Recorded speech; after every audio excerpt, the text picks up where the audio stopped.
The Brent Biennial is London's only biannual. It's our second year, and it's a real opportunity for all Londoners to come and see what a biannual looks like. One that is really embedded in its community, and one that is working with the community, and one that is reflective of its community, and one that's showing some really exciting art.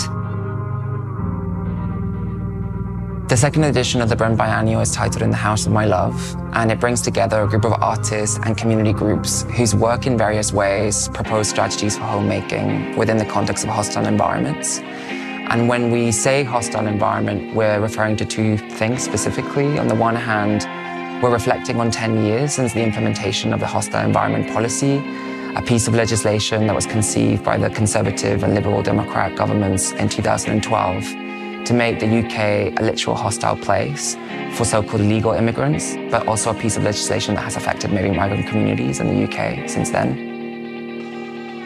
In addition to this, we're also considering much broader experiences of hostile environments intersecting with the hostile environment, including those of racism, homophobia, climate catastrophe, political austerity, and ableism.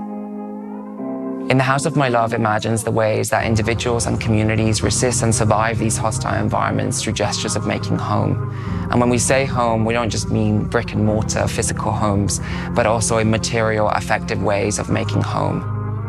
In particular, we're celebrating the queer, feminist, immigrant traditions that for a very long time have made a sense of home outside or away from home, sometimes by necessity, sometimes by choice. And many of the projects then explore this through questions of friendship, of love, of collaboration, of chosen family. But this is not a new story for Brent. So the Grunwick strikes happened in Brent in the 1970s. They were led by a lady called Jayabhen Desai, who walked out of the Grunwick factory, which is a photography factory in Dollis Hill. And those strikes were the beginning of a series of strikes which were about how migrant workers were treated in the UK.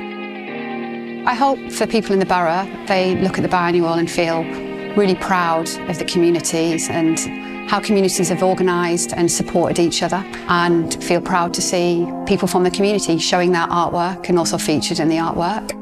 So there's a map which is available online and then also in the guide, which plots a route which you might want to walk across the biannual. The biannual also happens in 3 different clusters. There's a cluster of projects that are happening in Kilburn, a cluster that is happening in Willesden, and a cluster that is happening in Harlesden. And in each of those different areas, you can see a couple of projects. The biannual is open Thursday to Sunday from 12 till 6.